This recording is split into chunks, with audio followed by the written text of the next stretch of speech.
بچوں السلام علیکم ورحمۃ اللہ وبرکاتہ۔ دیکھیے لکھا ہوا ہے تحریری مشق، جواب لکھیے۔ انہوں نے کون کون سے اخبار نکالے؟ کس نے؟ وہی محمد علی جوہر نے کون کون سے اخبار نکالے؟ دیکھیے لکھا ہے انہوں نے کامریڈ، ہمدرد اور ہمدم اخبار نکالے۔ انہوں نے کامریڈ، ہمدرد اور ہمدم اخبار نکالے۔ دوسرا سوال ہے انہوں نے وطن کی آزادی کے لیے کیا کیا کام انجام دیے؟ اس کا جواب ہے انہوں نے ملک کی آزادی کے لیے بہت سی سختیاں برداشت کیں۔ انہوں نے ملک کی آزادی کے لیے بہت سی سختیاں برداشت کیں۔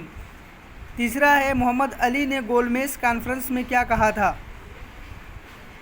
انہوں نے کہا تھا میں غلام ملک میں واپس نہیں جاؤں گا، اگر تم نے ہندوستان کو آزادی نہیں دی تو پھر مجھے یہاں میری قبر کے لیے جگہ دینی ہوگی۔ انہوں نے کیا کہا تھا؟ میں غلام ملک میں واپس نہیں جاؤں گا، اگر تم نے ہندوستان کو آزادی نہیں دی تو پھر مجھے یہاں میری قبر کے لیے جگہ دینی ہوگی۔ اس کے بعد ہے چوتھا والا سوال، دال والا۔ دال والا ہے جوہر کا انتقال کب اور کہاں ہوا اور انہیں کہاں دفن کیا گیا؟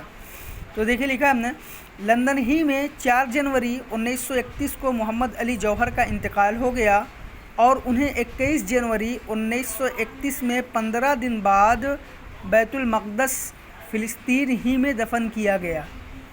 لندن ہی میں 4 جنوری 1931 کو محمد علی جوہر کا انتقال ہو گیا اور انہیں 21 جنوری 1931 میں 15 دن بعد بیت المقدس فلسطین ہی میں دفن کیا گیا۔